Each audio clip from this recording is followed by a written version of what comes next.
प्रथम थेसलोनिकीय 1 अध्याय।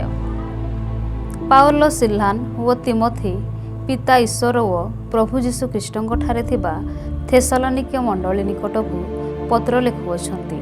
अनुग्रह और शांति तुम्भमानଙ୍କ प्रति हेउ।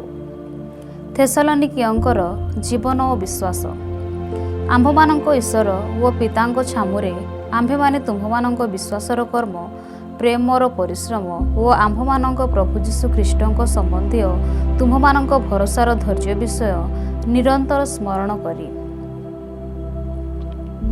आम्भमानଙ୍କ प्रार्थनारे तुम्भमानଙ୍କ नाम उल्लेख पूर्वक तुम्ह समस्तଙ୍କ निमंते सर्वदा ईश्वर को धन्यवाद दियंतु। कारण हे ईश्वरଙ୍କ प्रिय पात्र भातृवृंद आम्भेमाने जाणुजे तुम्हेमाने मनोनीत लोक जेणु आम्भमानଙ୍କ सुसमाचार केवल वाक्यर नुहे मात्र शक्ति पवित्र आत्मा व अत्यंत निश्चयता सह तुम्भमानଙ୍କ निकटरे उपस्थित हेला। तुम्भमानଙ୍କ मध्यरे थिबा समयरे तुम्भमानଙ୍କ निमंते आम्भेमाने कि प्रकार व्यवहार करिथिलु ताहा तो तुम्हेमाने जाण। पुणी तुम्हेमाने बहु क्लेशभोग मध्यरे पवित्र आत्माଙ୍କ दोत आनंद सह ସେହି ବାକ୍ୟ ଗ୍ରହଣ କରି ଆମ୍ଭମାନଙ୍କ ଓ ପ୍ରଭୁଙ୍କ ଅନୁଗ୍ରହକାରୀ ହୋଇଥିଲ। ଏପରି ତୁମ୍ଭେମାନେ ମାକିଦନିଆ ଓ ଆଖାୟା ନିବାସୀ ସମସ୍ତ ବିଶ୍ୱାସୀଙ୍କ ପ୍ରତି ଆଦର୍ଶ ସ୍ୱରୂପ ହୋଇଥିଲ। କାରଣ ତୁମ୍ଭମାନଙ୍କଠାରୁ ପ୍ରଭୁଙ୍କର ବାକ୍ୟ ଯେ କେବଳ ମାକିଦନିଆ ଓ ଆଖାୟାରେ ଘୋଷିତ ହୋଇଅଛି ତାହା ନୁହେଁ, ମାତ୍ର ଈଶ୍ୱରଙ୍କ ପ୍ରତି ତୁମ୍ଭମାନଙ୍କ ବିଶ୍ୱାସର ବିଷୟ ସର୍ବତ୍ର ଏପରି ବ୍ୟାପ୍ତ ହୋଇଅଛି ଯେ ସେ ସମ୍ବନ୍ଧରେ ଆମ୍ଭମାନଙ୍କର କିଛି କହିବାର ଆବଶ୍ୟକ ନାହିଁ। ଯେଣୁ ଲୋକ ନିଜେ ନିଜେ ଆମ୍ଭମାନଙ୍କ ସମ୍ବନ୍ଧରେ କହିଥାନ୍ତି ଯେ ତୁମ୍ଭମାନଙ୍କ ମଧ୍ୟରୁ ଆମ୍ଭମାନଙ୍କ ଆଗମନ ସମୟରେ କ'ଣ ଘଟିଥିଲା, ଆଉ କିପରି ତୁମ୍ଭେମାନେ ପ୍ରତି ମାସରୁ ପରିତ୍ୟାଗ କରି ଜୀବିତ ଓ ସତ୍ୟ ଈଶ୍ୱରଙ୍କ ସେବା କରିବା ନିମନ୍ତେ ପୁଣି ସେ ଆପଣା ଯେଉଁ ପୁତ୍ରଙ୍କୁ ମୃତମାନଙ୍କ ମଧ୍ୟରୁ ଉଠାଇଥିଲେ ଆଗାମୀ କ୍ରୋଧରୁ ଆମ୍ଭମାନଙ୍କ ସେ ଉଦ୍ଧାରକର୍ତ୍ତା ଯୀଶୁଙ୍କ ସ୍ୱର୍ଗରୁ ଆଗମନ କରିବାର ଅପେକ୍ଷାରେ ରହିବା ନିମନ୍ତେ ଈଶ୍ୱରଙ୍କ ପ୍ରତି ଫେରିଲ। ପ୍ରଥମ ଥେସଲୋନିକୀୟ 2 ଅଧ୍ୟାୟ। ଥେସଲୋନିରେ ପାଉଲଙ୍କର ସେବା କାର୍ଯ୍ୟ। ହେ ଭାଇମାନେ, ତୁମ୍ଭେମାନେ ତ ନିଜେ ଜାଣ ଯେ ତୁମ୍ଭମାନଙ୍କ ମଧ୍ୟରୁ ଆମ୍ଭମାନଙ୍କର ଆଗମନ ବ୍ୟର୍ଥ ହୋଇନାହିଁ। ମାତ୍ର ଯେପରି ତୁମ୍ଭେମାନେ ଜାଣ, ଆମ୍ଭେମାନେ ସେଥିପୂର୍ବେ ଫିଲିପିୟରେ ଦୁଃଖ ଓ ଅତ୍ୟାଚାର ଭୋଗ କଲା ଉତ୍ତାରେ ତୁମ୍ଭମାନଙ୍କ ନିକଟରେ ଅତିଶୟ ପ୍ରାଣପଣ ଈଶ୍ୱରଙ୍କ ସୁସମାଚାର ପ୍ରଚାର କରିବା ନିମନ୍ତେ ଆମ୍ଭମାନଙ୍କ ଈଶ୍ୱରଙ୍କ ଦ୍ୱାରା ସାହସ ପ୍ରାପ୍ତ ହୋଇଥିଲୁ। କାରଣ ଆମ୍ଭମାନଙ୍କ ଉପଦେଶ ଭ୍ରମ ଅବା ଅସୁଚିତାମୂଳକ ଅବା ଛଳଯୁକ୍ତ ନୁହେଁ, କିନ୍ତୁ ଆମ୍ଭମାନଙ୍କ ହସ୍ତରେ ସୁସମାଚାର ପ୍ରଚାରର ଭାର ସମର୍ପିତ ହେବା ନିମନ୍ତେ ଆମ୍ଭେମାନେ ଯେ ରୂପେ ଈଶ୍ୱରଙ୍କ କର୍ତ୍ତୃକ ଯୋଗ୍ୟ ଗଣିତ ହୋଇଅଛୁ ସେହି ରୂପେ ଆମ୍ଭମାନଙ୍କ ପ୍ରଚାର କରୁ। ମନୁଷ୍ୟମାନଙ୍କୁ ସନ୍ତୁଷ୍ଟ କରିବା ଉଦ୍ଦେଶ୍ୟରେ ତାହା କରୁନାହୁଁ, ବରଂ ଆମ୍ଭମାନଙ୍କ ଈଶ୍ୱରଙ୍କର ପରୀକ୍ଷା ଯେ ଈଶ୍ୱର ତାହାଙ୍କୁ ସନ୍ତୁଷ୍ଟ କରିବା ଉଦ୍ଦେଶ୍ୟରେ ତାହା କରୁ। ତୁମ୍ଭେମାନେ ତ ଜାଣ, ଆମ୍ଭେମାନେ କୌଣସି ସମୟରେ ଚାଟୁବାଦ ବ୍ୟବହାର କରିନାହୁଁ ଅବା ଲୋଭକୁ ଗୁପ୍ତ କରିବା ନିମନ୍ତେ ଛଳନା କରିନାହୁଁ। ଈଶ୍ୱର ଏଥିର ସାକ୍ଷୀ। ଯଦ୍ୟପି ଖ୍ରୀଷ୍ଟଙ୍କ ପ୍ରେରିତ ସ୍ୱରୂପେ ଆମ୍ଭେମାନେ ସମ୍ଭ୍ରମ ଦାବି କରିପାରିଥାନ୍ତୁ, ତଥାପି ତୁମ୍ଭମାନଙ୍କ ଠାରୁ ହେଉ ବା ଅନ୍ୟ କାହାରିଠାରୁ ହେଉ କୌଣସି ମନୁଷ୍ୟଠାରୁ ଗୌରବ ପାଇବାକୁ ଚେଷ୍ଟା କରିନାହୁଁ। କିନ୍ତୁ ଆମ୍ଭେମାନେ ତୁମ୍ଭମାନଙ୍କ ମଧ୍ୟରେ ମୃଦୁଶୀଳ ମାତା ଯେପରି ଆପଣା ସନ୍ତାନମାନଙ୍କୁ ଲାଳନ ପାଳନ କରେ, ତୁମ୍ଭମାନଙ୍କ ପ୍ରତି ଆମ୍ଭମାନଙ୍କର ସ୍ନେହ ଥିବାରୁ ଆମ୍ଭେମାନେ ସେହି ପ୍ରକାରେ ତୁମ୍ଭମାନଙ୍କୁ ଈଶ୍ୱରଙ୍କ ସୁସମାଚାର କେବଳ ନୁହେଁ, ମାତ୍ର ଆପଣା ଆପଣା ପ୍ରାଣ ମଧ୍ୟ ଦେବାକୁ ଇଚ୍ଛୁକ ଥିଲୁ। କାରଣ ତୁମ୍ଭେମାନେ ଆମ୍ଭମାନଙ୍କର ପ୍ରିୟ ପାତ୍ର ହୋଇଥିଲ। ହେ ଭାଇମାନେ, ଆମ୍ଭମାନଙ୍କର ପରିଶ୍ରମ ଓ କଠିନ କାର୍ଯ୍ୟ ତୁମ୍ଭମାନଙ୍କର ସ୍ମରଣରେ ଅଛି। ଯେପରି ଆମ୍ଭେମାନେ ତୁମ୍ଭମାନଙ୍କ ମଧ୍ୟରୁ କାହାରି ଭାର ସ୍ୱରୂପ ନ ଦେଉ, ଏଥିନିମନ୍ତେ ଦିବାରାତ୍ର କଠୋର ପରିଶ୍ରମ କରି ଈଶ୍ୱରଙ୍କର ସୁସମାଚାର ତୁମ୍ଭମାନଙ୍କ ନିକଟରେ ପ୍ରଚାର କରିଥିଲୁ। ବିଶ୍ୱାସୀ ଯେ ତୁମ୍ଭେମାନେ ତୁମ୍ଭମାନଙ୍କ ପ୍ରତି ଆମ୍ଭମାନଙ୍କର କିପରି ପବିତ୍ର ଧାର୍ମିକ ଓ ଅନନ୍ଦନୀୟ ବ୍ୟବହାର କରିଥିଲୁ ସେଥିରେ ତୁମ୍ଭେମାନେ ସାକ୍ଷୀ, ପୁଣି ଈଶ୍ୱର ମଧ୍ୟ ସାକ୍ଷୀ। ଆଉ ତୁମ୍ଭେମାନେ ତ ଜାଣ, ପିତା ଯେ ପ୍ରକାରେ ଆପଣା ସନ୍ତାନମାନଙ୍କୁ ସେହି ପ୍ରକାରେ ଆମ୍ଭେମାନେ ତୁମ୍ଭ ପ୍ରତ୍ୟେକ ଜଣଙ୍କୁ ଉପଦେଶ ଓ ଉତ୍ସାହ ଦେଇ ଏକାନ୍ତ ଅନୁରୋଧ କରିଥିଲୁ।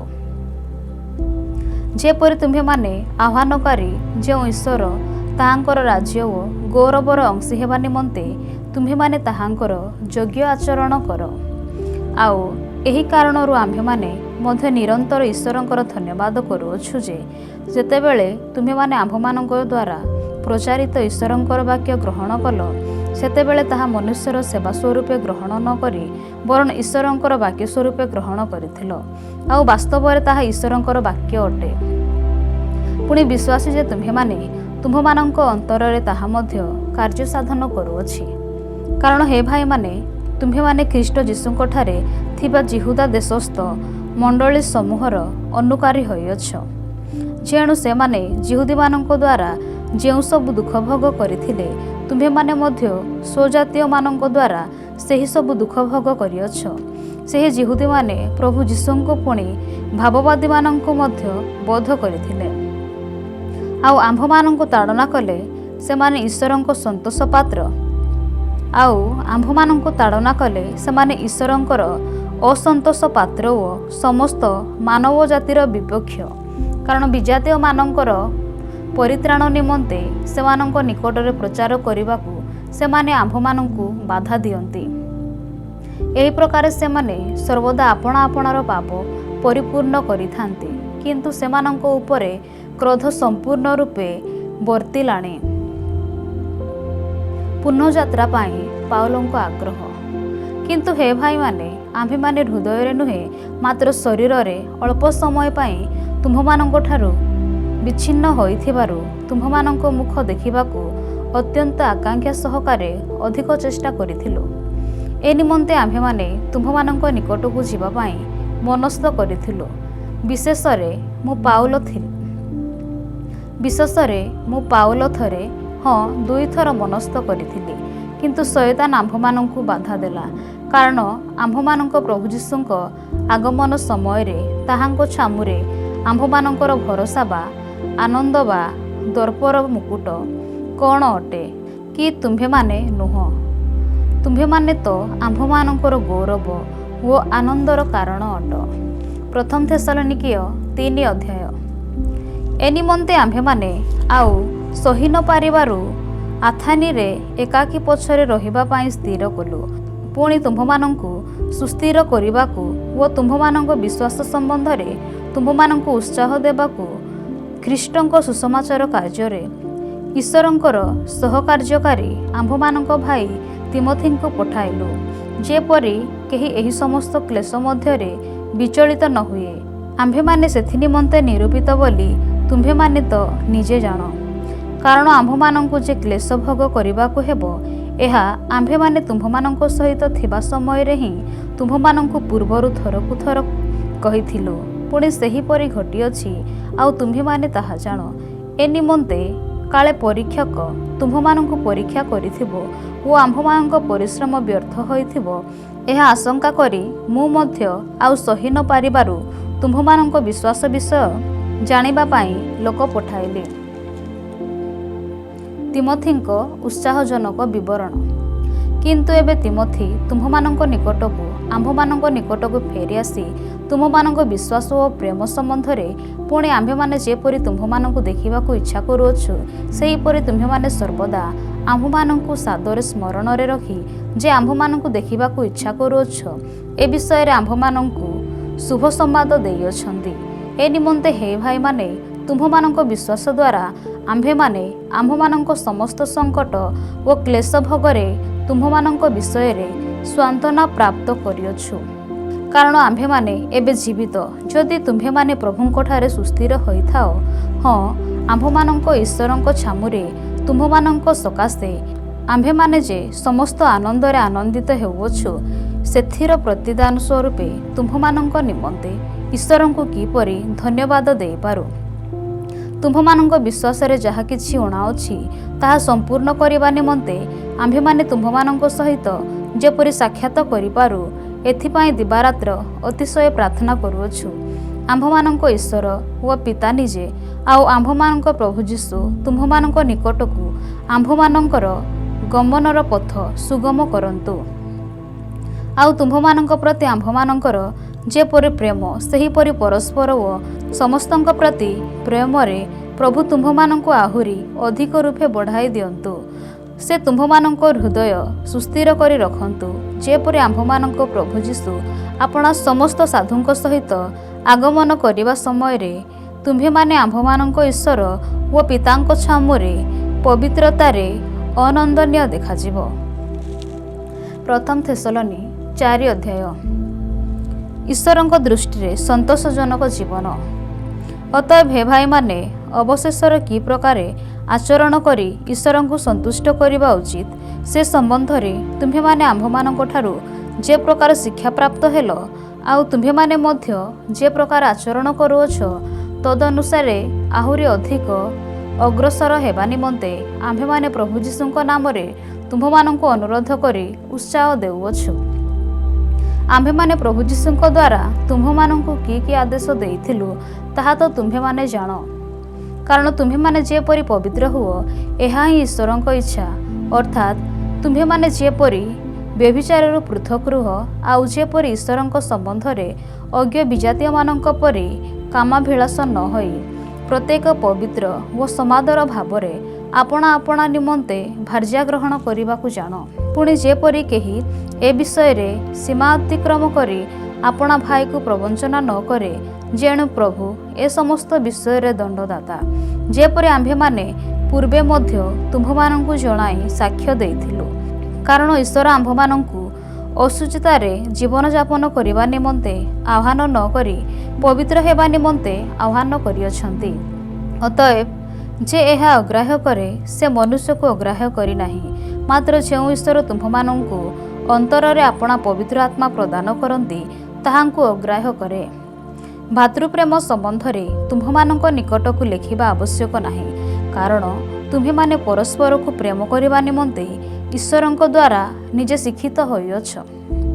ପୁଣି ପ୍ରକୃତରେ ସମୁଦାୟ ମାକିଦନିଆରେ ଥିବା ସମସ୍ତ ଭାଇଙ୍କ ପ୍ରତି ତୁମ୍ଭେମାନେ ତାହା କରୁଅଛ।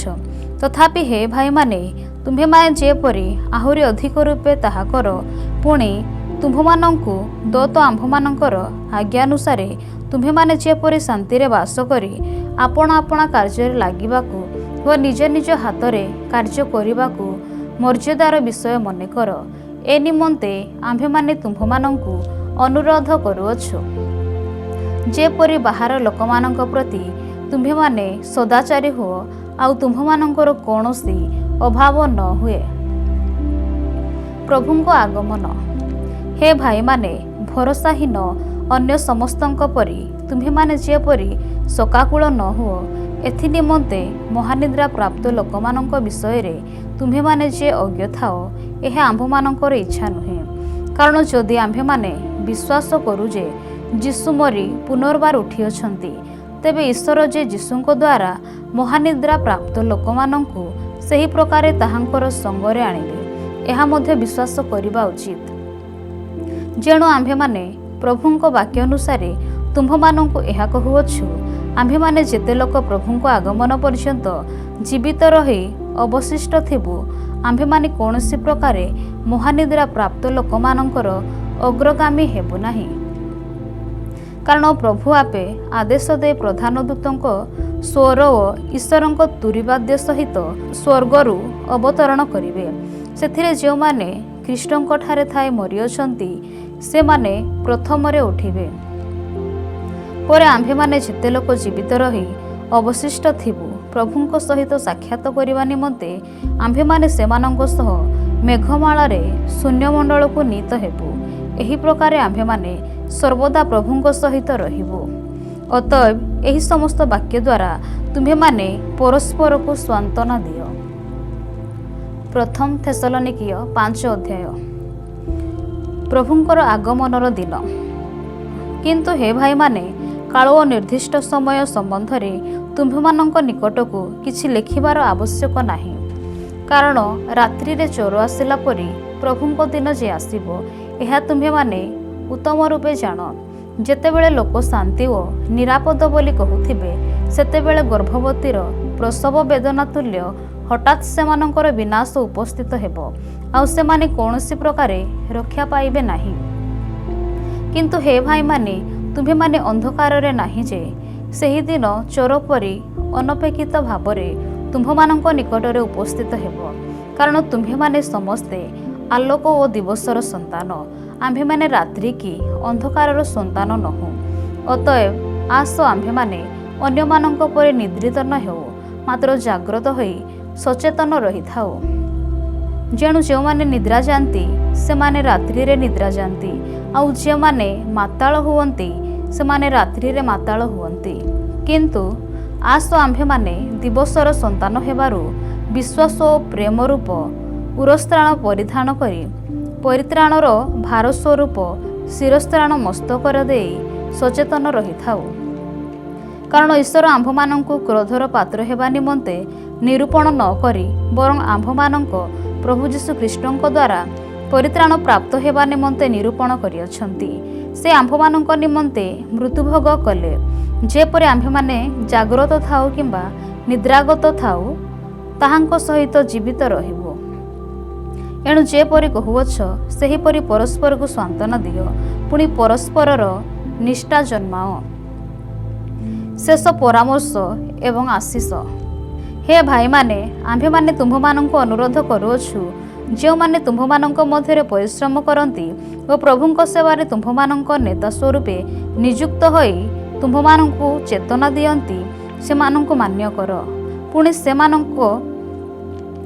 ସେମାନଙ୍କ କାର୍ଯ୍ୟ ସକାଶେ ସେମାନଙ୍କୁ ପ୍ରେମରେ ଅତ୍ୟନ୍ତ ଆଦର କର। ପରସ୍ପର ସାଙ୍ଗରେ ଶାନ୍ତିରେ ରୁହ।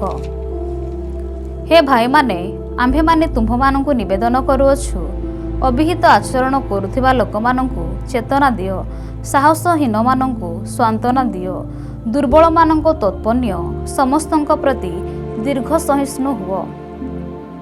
ସାବଧାନ, କେହି କାହାରି ପ୍ରତି ଅପକାର ବଦଳରେ ଅପକାର ନ କରୁ, ବରଞ୍ଚ ତୁମ୍ଭେମାନେ ସର୍ବଦା ପରସ୍ପର ଓ ସମସ୍ତଙ୍କର ମଙ୍ଗଳ କରିବାକୁ ଚେଷ୍ଟା ହୁଅ।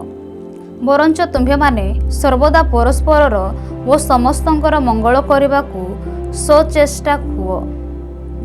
ସର୍ବଦା ଆନନ୍ଦ କର, ନିରନ୍ତର ପ୍ରାର୍ଥନା କର।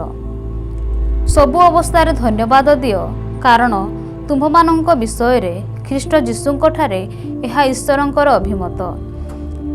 ଆତ୍ମାଙ୍କୁ ନିର୍ବାଣ ନ କର, ଭାବବାଣୀ ତୁଚ୍ଛ କର ନାହିଁ, ବରଂ ସମସ୍ତ ବିଷୟରେ ପରୀକ୍ଷା କର, ଯାହା ଉତ୍ତମ ତାହା ଧରି ରଖ। ସମସ୍ତ ପ୍ରକାର ମନ୍ଦଠାରୁ ପୃଥକ ହୋଇଥାଅ। ଶାନ୍ତିଦାତା ଈଶ୍ୱର ସ୍ୱୟଂ ତୁମ୍ଭମାନଙ୍କୁ ସମ୍ପୂର୍ଣ୍ଣ ରୂପେ ପବିତ୍ର କରନ୍ତୁ। ପୁଣି ଆମ୍ଭମାନଙ୍କ ପ୍ରଭୁ ଯୀଶୁ ଖ୍ରୀଷ୍ଟଙ୍କ ଆଗମନ ନିମନ୍ତେ ତୁମ୍ଭମାନଙ୍କ ଆତ୍ମା, ପ୍ରାଣ, ଶରୀର ସମ୍ପୂର୍ଣ୍ଣ ନିର୍ଦ୍ଦେଶ ରୂପେ ରକ୍ଷିତ ହେଉ। ଯେ ତୁମ୍ଭମାନଙ୍କୁ ଆହ୍ୱାନ କରିଅଛନ୍ତି ସେ ବିଶ୍ୱସ୍ତ, ସେ ତାହା ମଧ୍ୟ ସାଧନ କରିବେ। ହେ ଭାଇମାନେ, ଆମ୍ଭମାନଙ୍କ ନିମନ୍ତେ ପ୍ରାର୍ଥନା କର। ସମସ୍ତ ଭାଇଙ୍କୁ ପବିତ୍ର ଚୁମ୍ବନ ଦେଇ ନମସ୍କାର କର। ସମସ୍ତ ଭାଇଙ୍କ ନିକଟରେ ଏହି ପତ୍ର ପାଠ କରାଇବା ନିମନ୍ତେ ମୁଁ ପ୍ରଭୁଙ୍କ ନାମରେ ତୁମ୍ଭମାନଙ୍କୁ ଶପଥ ଦେଉଅଛି। ଆମ୍ଭମାନଙ୍କ ପ୍ରଭୁ ଯୀଶୁ ଖ୍ରୀଷ୍ଟଙ୍କ ଅନୁଗ୍ରହ ତୁମ୍ଭମାନଙ୍କର ସହବର୍ତ୍ତୀ ହେଉ।